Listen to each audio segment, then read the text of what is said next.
حدیث میں آتا ہے عبداللہ بن مسعود رضی اللہ تعالیٰ عنہ فرماتے ہیں کہ جو سب سے آخر میں جہنم سے نکلے گا اللہ اس سے پوچھیں گے بتا کیا چاہتا ہے؟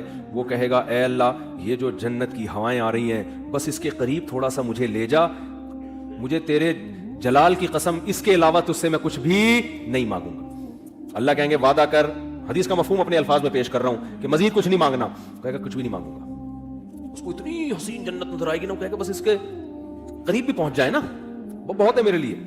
جب قریب جائے گا تو اور جنت کی خوشبوئیں اور ہوائیں آنا شروع، تو تھوڑی دیر میں برداشت سے باہر ہو جائے گا معاملہ۔ پھر وہ اللہ سے کہے گا اے اللہ یہ جو دروازہ ہے نا جنت کا بس یہاں تک پہنچا دے۔ اللہ کہے گا تو نے مجھ سے وعدہ کیا تھا مزید کچھ نہیں مانگوں گا، کہے گا اللہ میں نے وعدہ تو کیا تھا، بس یہ میرا سچی مچی کا وعدہ ہے، یہاں تک پہنچا دے، اس کے بعد میں تجھ سے کچھ بھی نہیں۔ غالباً حدیث میں آتا ہے ایک درخت اللہ جنت کا لگائیں گے باہر، درخت ہوگا جنت کا، کہے گا اس درخت میں پہنچا دے، اتنا حسین خوبصورت درخت ہوگا وہ۔ حدیث میں آتا ہے اللہ یہ بات جانتے ہوں گے کہ یہ معذور ہے، حالانکہ اللہ سے معاہدہ کر کے توڑنا کتنا بڑا جرم ہے نا، لیکن اللہ کو پتا ہوگا میں نے اتنا حسین درخت جنت کے قریب لگایا ہے کہ یہ شخص کوئی بھی ہوتا نا، کتنا نیک سے نیک آدمی ہوتا جس نے زندگی میں کبھی معاہدہ نہیں توڑا، آج وہ بھی معاہدہ توڑ دیتا، اس میں اٹریکشن اتنی ہے۔ تو ایک درخت جب وہ وہاں پہنچے گا اب جنت کے بالکل قریب ہو گیا، اب وہاں سے جنت کی ہوائیں آ رہی ہیں، مشک و عنبر کی ہوائیں آ رہی ہیں، وہ کہے گا تھوڑی دیر تو برداشت کرے گا، اس کے بعد کہے گا اے اللہ بس تو مجھے اس کے دروازے تک پہنچا دے، میرا پکا اور سچا وعدہ، اس کے بعد میں تجھ سے کچھ بھی نہیں مانگوں۔ اللہ کہیں گے تو نے تو وعدہ کیا تھا مجھ سے، وہ کہے گا مجھے اچھی طرح یاد ہے میں نے وعدہ کیا تھا، وعدہ خلافی کرنا بہت بڑا گناہ ہے، اور اللہ سے وعدہ کر کے جھوٹ بولنا تو بہت بڑا گناہ ہے، بس ایک دفعہ ہے بھائی اس کے بعد کبھی نہیں مانگوں گا۔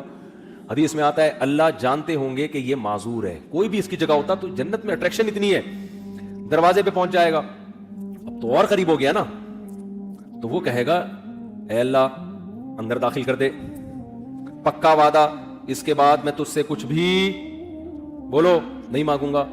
اللہ کہے گا تو نے وعدہ کیا تھا، کہے گا وعدہ کیا تھا، اب میں بالکل سچی مچی کا وعدہ کر رہا ہوں، بالکل پکا ڈھکا وعدہ کر رہا ہوں، اس کے بعد کچھ نہیں مانگوں گا۔ حدیث کا آخر میں الفاظ یہ ہیں کہ جب اللہ اس کو جنت میں داخل کر دے گا نا، تو وہ جب اندر جا کے دیکھے گا او بھئی ایسے دودھ کی نہریں، شراب کی نہریں، ہورے، کراچی کے لونڈے لپاڑوں کو تو ایک ہوری دکھا دو نا کافی ہے ان کے لیے، اور یہ تم گٹکے کھا رہے ہو نا، ہور تو دور کی بات، دنیا کی عورتوں کے قابل نہیں بچو گے تم، یہ بیڑا غرق کر دیتا ہے یہ گٹکا۔ ہمارے ایک دوست بہت سگریٹ پیتے تھے، اس کو شادی نہیں کرتے تھے، میں نے کہا یار اب شادی کیوں نہیں کرے گا نا، دھواں نکلے گا اور کچھ بھی نہیں بچا میرے اندر، وہ بالکل نا ہڈیوں کا ڈھانچہ بن گئے، کہہ رہے اب دھواں ہی رہ گیا، تو یہ گٹکے ہی نہ ہو، تھوڑا صحت بناؤ یار، سمجھ رہے ہو، کچھ صحت بناؤ۔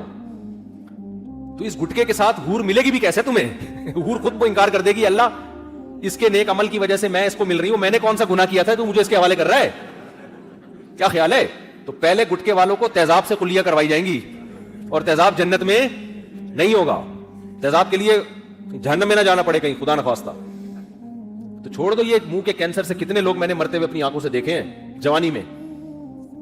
تو خیر، تو حدیث میں آتا ہے جب وہ جنت کے اندر جائے گا نا، اتنی حسین جنت، اتنی خوبصورت جنت کہ وہ اللہ سے کہے گا کہ اے اللہ تو اللہ ہو کے میرے ساتھ مذاق کر رہا ہے، یعنی اس کو تصور ہی نہیں ہوگا نا کہ اللہ مجھے اتنی خوبصورت جنت میں داخل کر سکتا ہے، یہ تو ممکن ہی نہیں ہے کہ یار اتنے میں کہاں اور یہ اتنی خوبصورت جنت عیش و عشرت والی کہاں۔ عبداللہ بن مسعود رضی اللہ تعالی عنہ، انہوں نے جب یہ حدیث سنائی تو یہ حدیث سنا کے مسکرانے لگے۔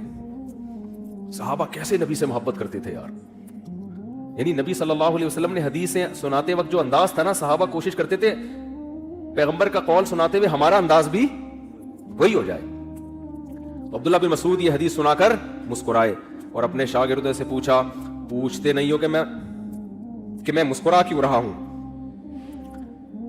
شاگردوں نے کہا بتائیے آپ کیوں مسکرا رہے ہیں؟ انہوں نے کہا کہ نبی صلی اللہ علیہ وسلم نے جب یہ بات ہمیں سنائی نا کہ وہ شخص اللہ سے کہے گا اے اللہ تو اللہ ہو کے مجھ سے مذاق کر رہا ہے بھائی تو جب یہ بات نبی نے سنائی تھی تو نبی بھی مسکرائے تھے، اور مسکرانے کے بعد نبی نے ہم سے پوچھا تھا کہ پوچھتے نہیں ہو میں مسکراتا کیوں؟ ہم نے پوچھا تھا کہ یا رسول اللہ آپ بتائیے کہ آپ کیوں مسکرا رہے ہیں؟ تو نبی صلی اللہ علیہ وسلم نے فرمایا کہ جب بندہ اللہ سے یہ کہے گا نا اللہ تو اللہ ہو کے میرے سے مذاق کر رہا ہے، تو اللہ بھی بندے کی یہ بات سن کے مسکرائے گا۔ سمجھ رہے ہو؟ اللہ اس پہ گستاخی کا فتوا نہیں لگائے گا. گستاخ اللہ کو پتا ہے اس کی اندر کی حالت کیا ہے, اندر کی حالت کیا ہے. پھر اللہ اس سے کہیں گے یہ ایک ہے, اس جیسی 10 گنا بڑی جنت میں نے تجھے دی ہے.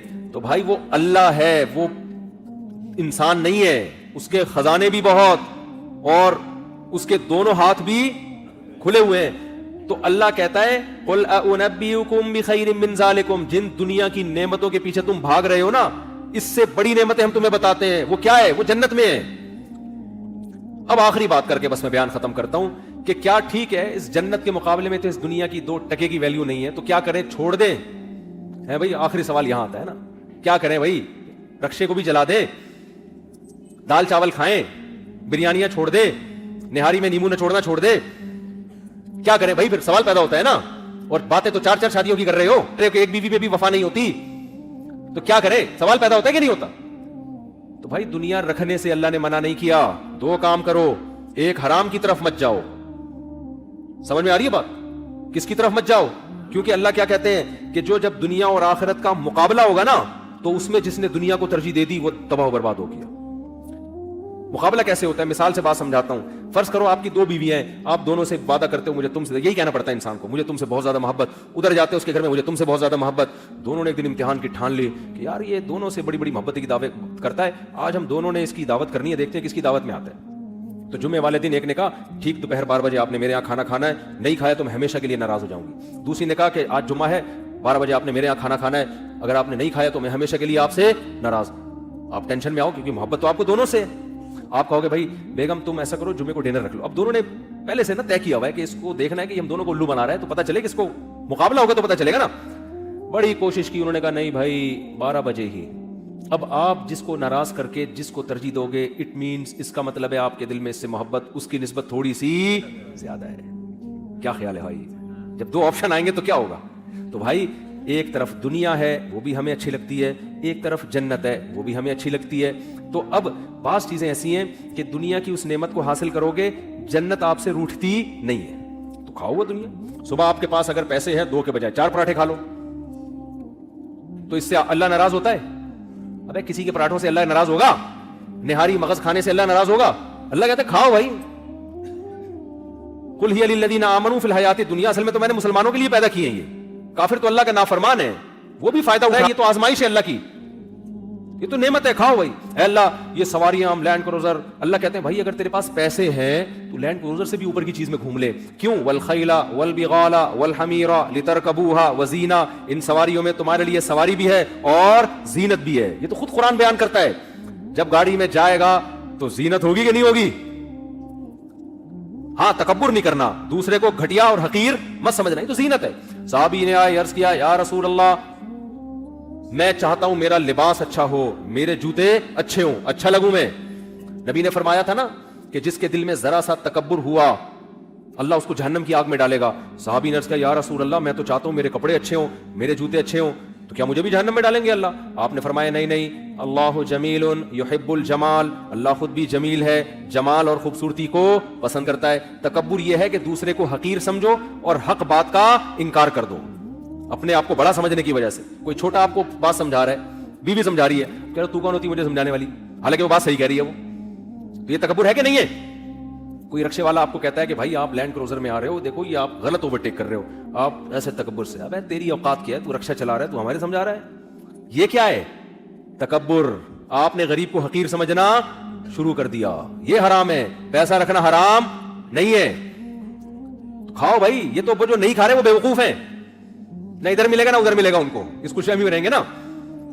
حلال کھاؤ حرام کی طرف, کیونکہ جب آپ حلال کھاتے ہو تو آخرت اس سے چھوٹتی نہیں ہے. آخرت ایک سوکن ہے دنیا کی, وہ اس سے ناراض نہیں ہوتی.